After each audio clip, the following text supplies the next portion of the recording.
السلام عليكم. اخباركم ايه؟ بصراحة انا احترت في الفنانين المصريين. هو ليه الفن ده رسالة يا جماعة؟ الفن رسالة، مش مادة. الفن دي رسالة مش مادة. مش معنى ان انا مثلا نسافر لأي دولة نعمل فن، نقبل بأدوار تسيء ليا والبلدي والوطني، وتظهر المصري للعالم ان هو حاجة مش كويسة. ليه؟ ليه الفنانين المصريين بتقبل عشان الفلوس؟ هو الفن المصري بقى رخيص للدرجة دي؟ والناس المصريين رخاص للدرجة دي؟ مصر دي أول حضارة في التاريخ، واللي علمت العالم وأم الحضارات في مصر. فإزاي نسافر أو نروح أي بلد نعرض فن في مقابل فلوس؟ انتوا بيندحك عليكم ولا الناس اللي انتوا معاهم كده بيشتركوا بالفلوس؟ ايا كانوا الناس، مع احترامي للكل، الناس دي بتشتركم بالفلوس. ليه؟ ليه بترخصوا الفن المصري؟ ليه بترخصوا الشخص المصري؟ عشان الفلوس؟ مصر اللي عملتكم فنانين. الناس اللي في السعودية، الناس مع احترامي لكل الفنانين ومش ضد حد، ولكن انا ضد الفكرة نفسها. الفكرة مش كويسة. الفكرة مش كويسة. عشان الفلوس نروح نقدم.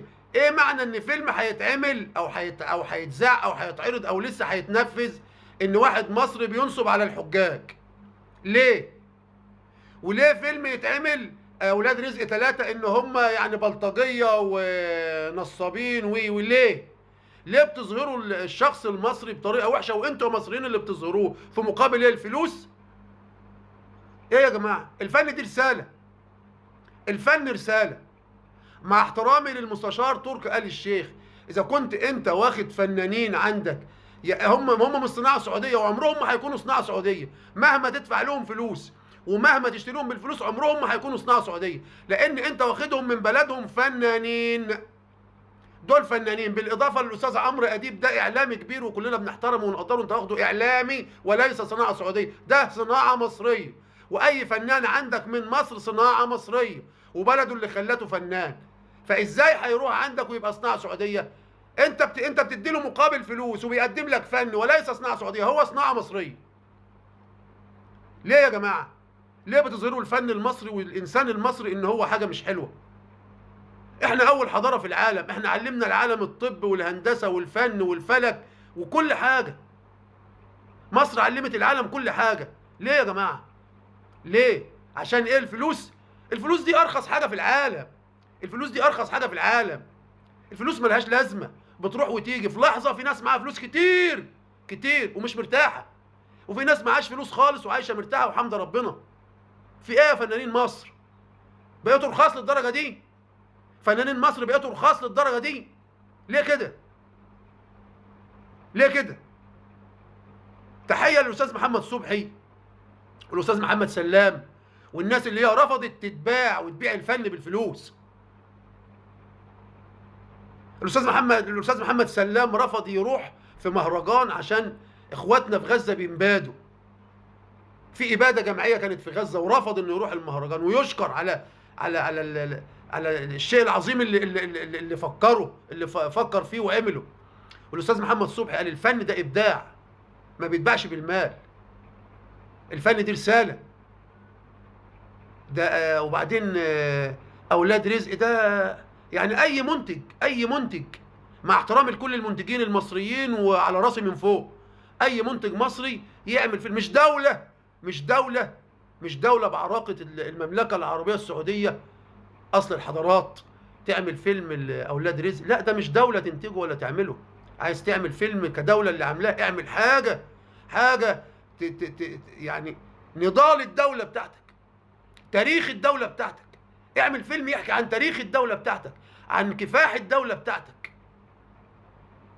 حاجة كويسة تظهرك للعالم، مش أولاد رزق اللي هيظهروك للعالم. مع احترامي لكل الفنانين، مع الاحترام لكل الفنانين وكل التقدير لكل الفنانين، ولكن الفن ده رسالة. الفن رسالة.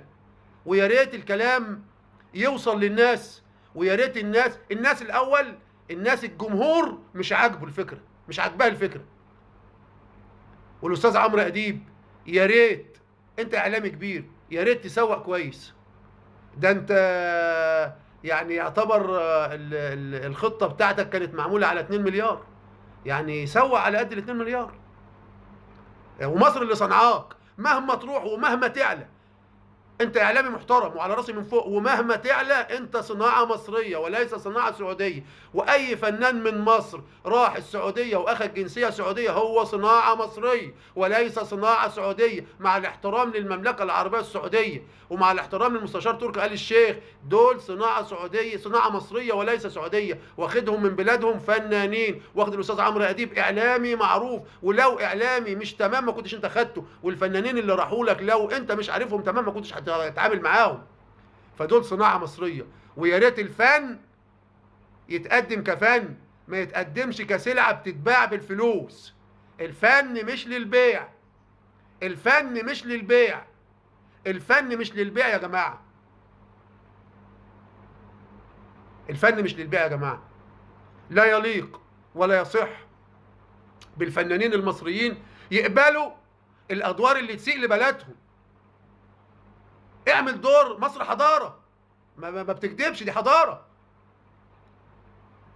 اعمل دور حاجات كويسه، مش دور واحد بينصب على الحجاج ازاي، ولا دور جماعه بلطجيه ازاي. لا يا جماعه، لا مش كده الفن المصري، والله ما هو كده ولا عمره كان كده. مش يا ريت، يا ريت الكلام يوصلكم، يا ريت نتمنى من الله، نتمنى من الله يا جماعه اللي يشوف الفيديو يشير الفيديو ويعمل له اعجاب عشان الفيديو ينتشر. انا عايز الناس تشوف. انا القناه بتاعتي مش ربحيه على فكره، انا مش ربحيه والله، ولكن انا انسان مصري بنخاف على بلدي وعايز بلدي تبقى باحسن صوره. ما يروحش الفنان المصري صناعه مصريه في مقابل فلوس يظهر بلده ويظهر الانسان المصري كحاجه مش كويسه. والانسان المصري مش كده، الانسان المصري علم العالم، علم العالم معنى الحضاره ومعنى العلم ومعنى الطب ومعنى الهندسه. الانسان المصري حاجه كويسه جدا، وانا فخور ان انا انسان مصري.